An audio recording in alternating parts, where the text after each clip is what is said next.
Assalamualaikum warahmatullahi wabarakatuh.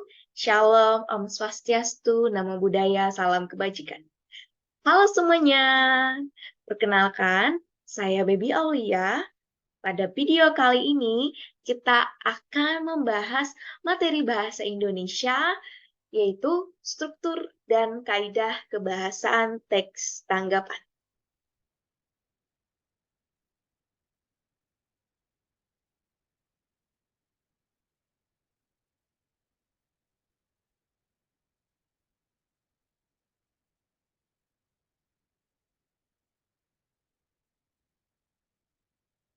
Nah, apa sih pengertian dari teks tanggapan? Teks tanggapan adalah teks yang berisi pendapat berupa kritik atau pujian tentang berbagai hal, seperti peristiwa, fenomena, karya, ucapan, atau perbuatan seseorang. Tanggapan dapat berupa kritik, pujian, alasan, atau saran.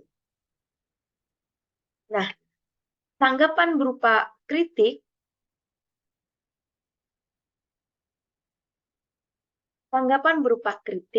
itu artinya berupa pernyataan-pernyataan negatif, celaan yang melihat kekurangan atau kelemahan seseorang atau pihak tertentu. Nah, tanggapan itu dapat berupa yang pertama ada kritik, kedua ada pujian, yang ketiga ada alasan, dan yang keempat ada saran. Baik, selanjutnya kita akan bahas satu persatu.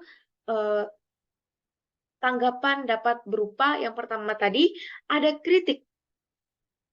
Di dalam kritik itu berupa pernyataan-pernyataan negatif, celaan yang melihat kekurangan atau kelemahan seseorang atau pihak tertentu.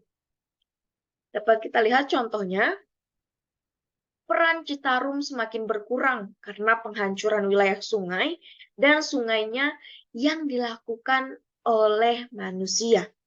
Kehancuran di sepanjang sungai ini mulai dari hulu, tengah, dan hilir.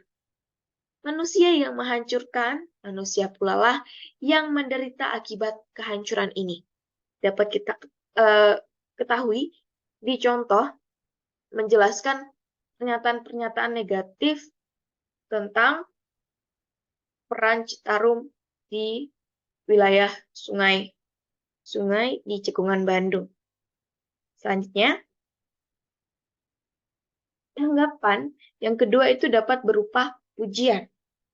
Nah, pujian ini berisi atau berupa pernyataan-pernyataan positif yang membesarkan hati orang atau menyenangkan hati orang atau pihak lain.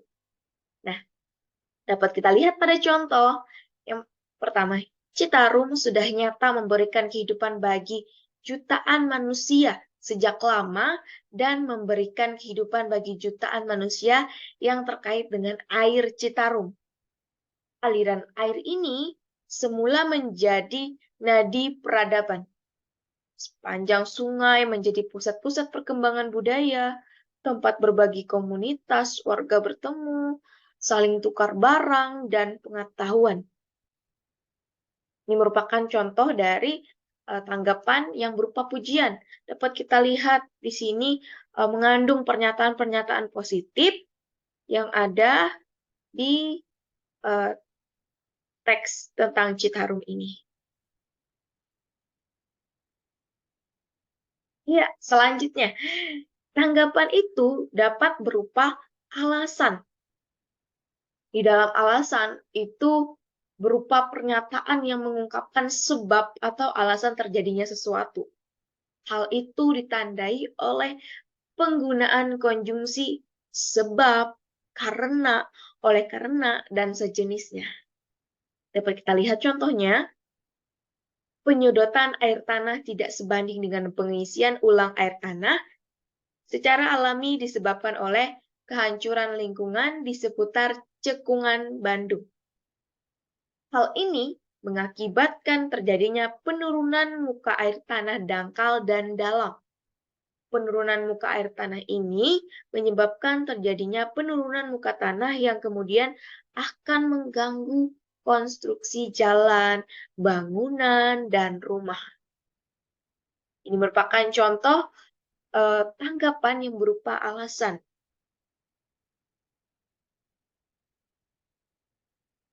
Ya, yang terakhir, tanggapan itu dapat berupa saran, yang mana di dalam saran ini berupa pernyataan yang mengungkapkan jalan keluar atau solusi untuk menyelesaikan sesuatu atau pernyataan untuk sebuah perbaikan.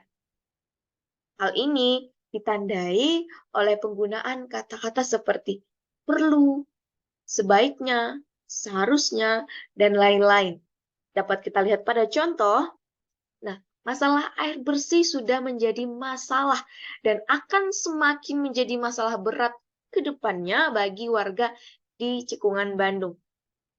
Oleh karena itu, diperlukan sebuah langkah nyata karena permasalahan air yang menjadi kebutuhan utama, maka akan merambat pada persoalan lain yang lebih rumit, seperti sosial, ekonomi, politik.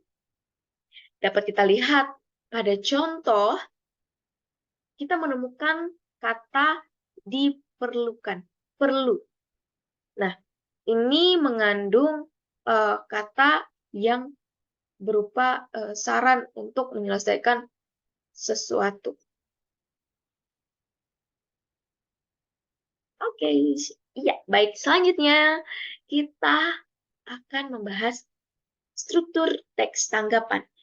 Di sini dapat kita lihat struktur teks tanggapan itu ada 3.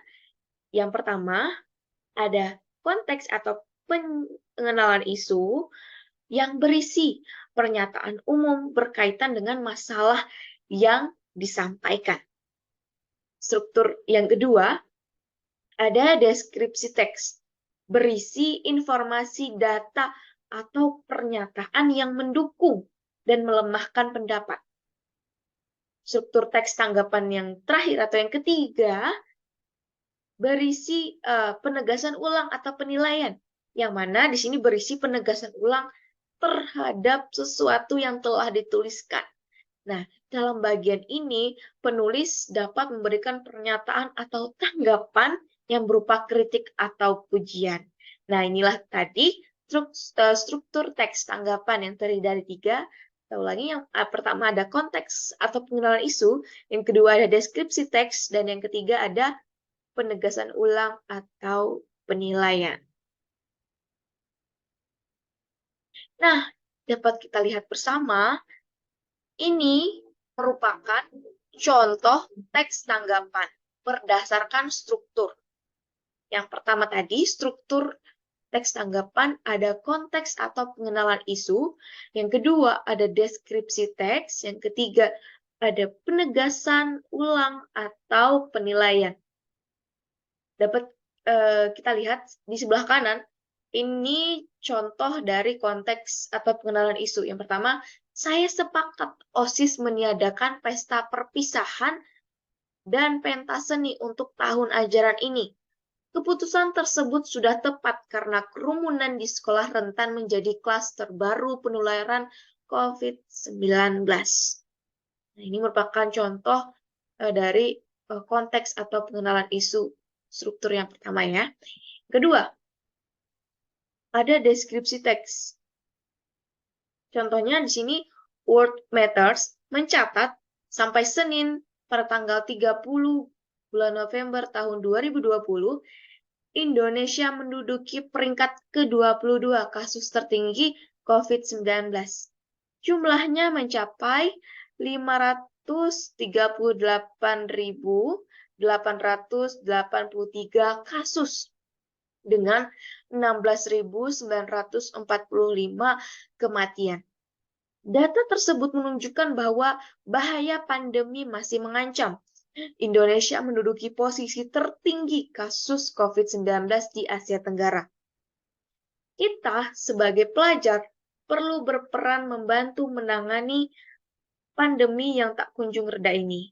Peran pelajar salah satunya menghindari dan mencegah kerumunan, taati protokol dan aturan agar tidak timbul klaster sekolah. Nah, yang struktur yang ketiga dan contohnya penegasan ulang atau penilaian.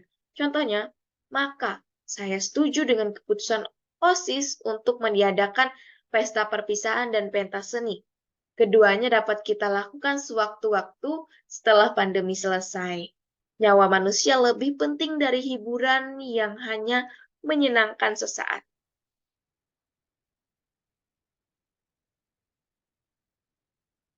Nah, selanjutnya ada kaidah kebahasaan teks tanggapan. Yang pertama, kaidah kebahasaan teks tanggapan ada kalimat kompleks. Kalimat kompleks merupakan kalimat yang memiliki lebih dari satu struktur dan satu verba utama. Kaidah kebahasaan teks tanggapan yang kedua ada konjungsi penyebaban. Sebelumnya, konjungsi itu adalah kata yang berfungsi menghubungkan antar kalimat satu dengan kalimat lainnya. Konjungsi penyebaban itu antara lain karena, sebab, maka, sehingga, dan lain-lain. Yang ketiga, kaidah kebahasaan dari teks tanggapan ada kata rujukan. Kata rujukan digunakan untuk mendukung atau memperkuat pernyataan dengan tegas. Biasanya ditandai dengan kata menurut, berdasarkan pendapat, dan lain-lain. Yang keempat, diksi yang sesuai atau penggunaan atau pemilihan kata yang sesuai dengan penggunaan dan penyusunan teks tanggapan. Yang kelima, kaidah kebahasaan teks tanggapan itu ada pernyataan saran dan rekomendasi. Nah, pada bagian 5 ini, itu menggunakan pernyataan-pernyataan yang berupa saran atau rekomendasi pada bagian akhir teks. Hal ini ditandai oleh kata perlu, harus, hendaknya, dan lain-lain. Baik, itulah tadi pembahasan terkait materi bahasa Indonesia, yaitu struktur dan kaidah kebahasaan teks tanggapan.